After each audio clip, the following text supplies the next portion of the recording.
All right, so this video is intended to hopefully package up all the pieces and put them together in an example of how callback functions really work, and trying to put the pieces when we see documentation like this, for example, what exactly is happening underneath the hood. So my goal here is I've created a similar example for when we started off at the beginning of our Ajax lesson, where we got some information from the GetDogs website. We use the API to return the dog object and then the dog image. So the idea here is very simply, to start with, I've created a function, and this should look familiar hopefully, that I called GetDogs, and the idea was that I sent to that function the URL that we needed for the GET request. And so there's the XML HTTP request object. Here we're sending the GET request with the URL that is provided to the function. We are sending that request on ready state change. We're running an anonymous function. And then when ready state is 4 and status is 200, I'm using two variables to gather the information that I'm interested in for this example. The first dog object is actually getting that response text that we get over as a JSON file or JSON string. I'm putting it into dog object after I've converted it into a JavaScript object. And then this image string is going to be holding the string that I've obtained from that object, just the string that will then ultimately be able to set the source of this dog image. And then I console logged both of these just for this demonstration, first of all, to make sure that in fact it is working. So I'm going to pull up that browser and just double check. You can see that the first console log is in fact bringing back that API object, and then I'm putting that object into, I'm pulling out the string and I'm putting it into this variable so that I can then ultimately set the image source to this string. All right, so let's take this a step further. And if I look at the documentation, and now what I want to take you into this world of somebody else has written this function for me, and I don't know what's happening underneath the hood. I just know that if I call GetDogs and send a URL, that it's going to console log something, because that's what the documentation has told me. But oftentimes we see, or what we have been seeing lately, or will see in the future, here is the documentation for that person's function that I'm going to be running. So on my behalf, there's already a code that's been written that I want to access, and this is the documentation. And the documentation would be telling me in this case, and I have to add on to this to make this work, but please just bear with the example. So the documentation tells me that if I'm going to call this GetDogs function that somebody else has written for me on my behalf, I have to send it a URL, and the documentation says that the URL is for your API GET request. Okay, again, that makes sense. And then the second argument is a function that has two arguments.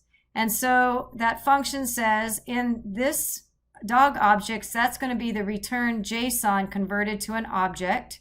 So in our terminology, just so you know where this is going, this is going to hold the object, this dog objects that came back from the request.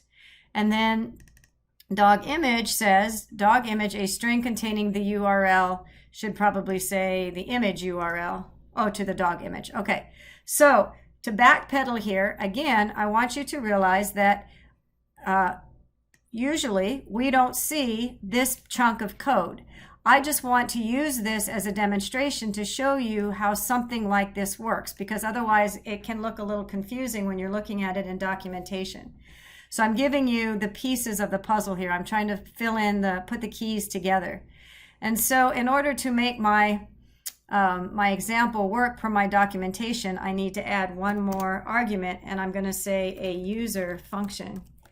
And so here's what's happening. Again, you, the user, don't get to see all of this. You are just told that this is how things are working. This is what's called encapsulation, or a black box. If I use somebody else's code and I follow their documentation, I can't see how it's being implemented or how it's happening. I just know that it is. And so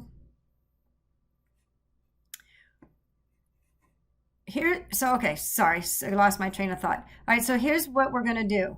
I want to use the documentation and see how it works. So get dogs is my code, and I pretending like you can't see all of this, but per the documentation, I need to send get dogs a function that has two arguments that will receive the dog object and the dog image.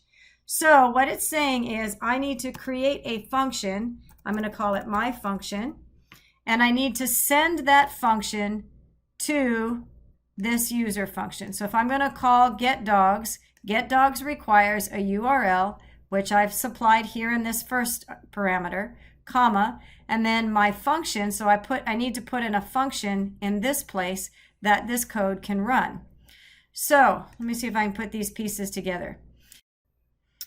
All right, so I'm going to go back into,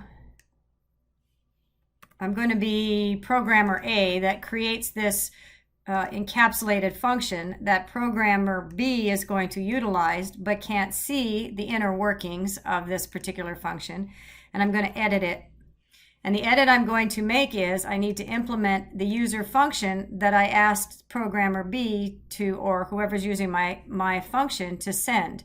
So in other words, this is expected to be a function, and I, programmer of this get dogs, let's get a library or something along those lines. We could use that.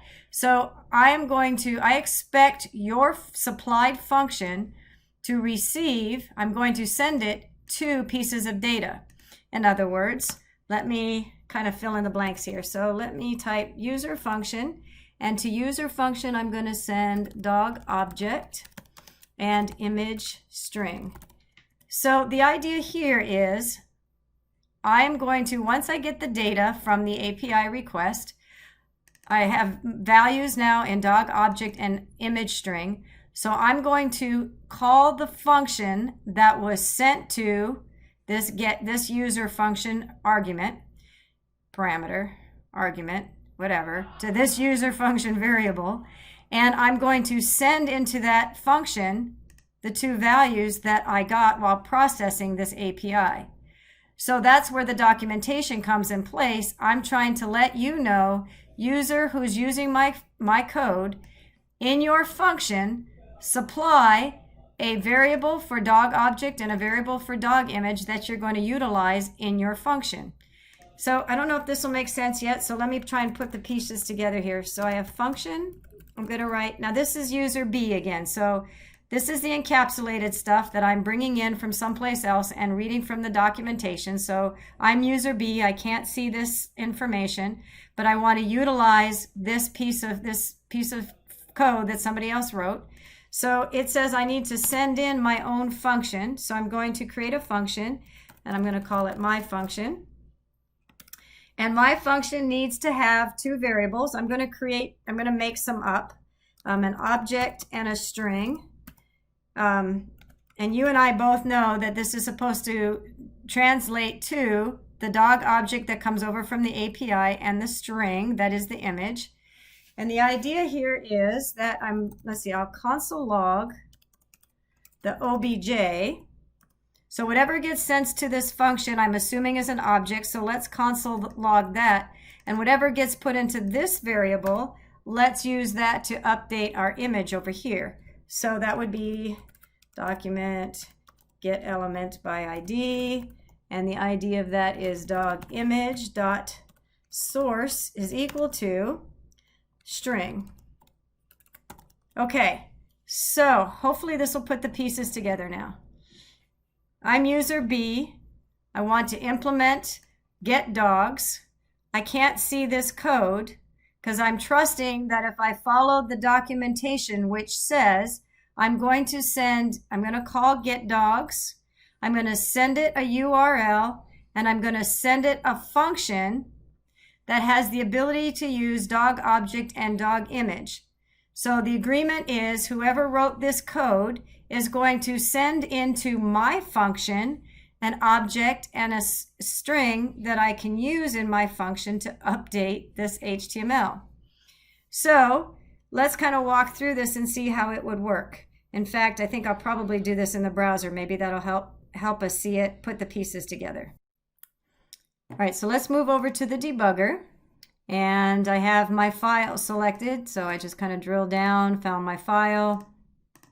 There's my callback example, which is what I'm working on. I'm going to close that pane so I have some real estate open for myself.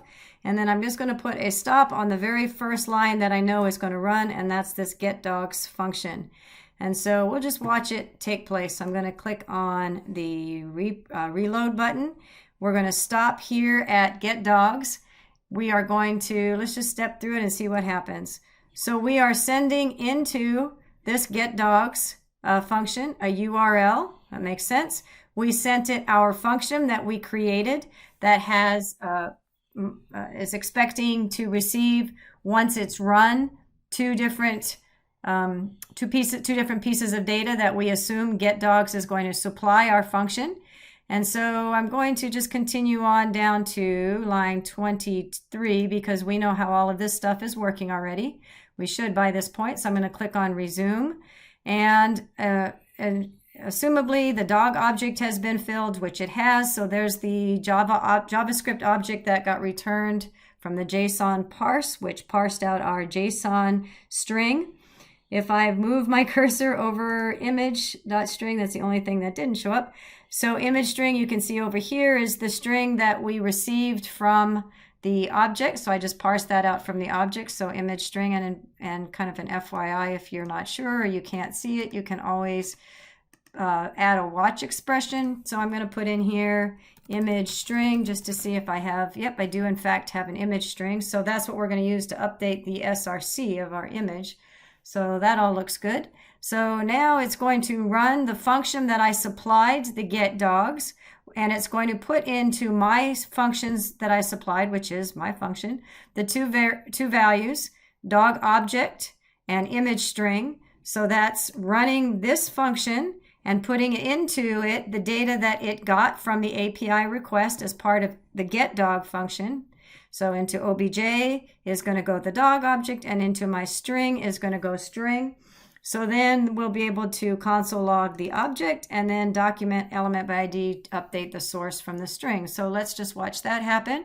So it in fact called my function, it sent it the object, it sent it the string, and if I continue on through the process, we should see our dog object getting updated as we see here. So I know it seems a little confusing at first and kind of hard to get your sometimes wrap your head around, but I wanted to give you this as a visual so that way in documentation, when we see things like this, the documentation says send a URL or something, send me something, but also send me anonymous function with two arguments supplied, or parameters. I always get them confused, but two variables. And the idea here is that I promise you, I, the writer of getDogs, I, the function getDogs, will put into your variables, the variables that you supplied through your function, I will put into there in the order that I demonstrated in the documentation. In other words, this documentation said to you, you give me a function, in the first argument I will put a dog object, in the second argument I will put a dog image, so that way you know how to create your user function so that you can utilize these two variables, this agreed upon, handshaking that getDogs is going to put data into these two items so that you can use them in your function. So when you write your function, you are guaranteed that in this argument there's going to be some data, and in this argument there's going to be some data that you can utilize in your function. So I know sometimes that gets twisted and convoluted and you have to do an eye illusion around it, but I hope this demonstration gives you a good visual on exactly how callback functions are working underneath the hood.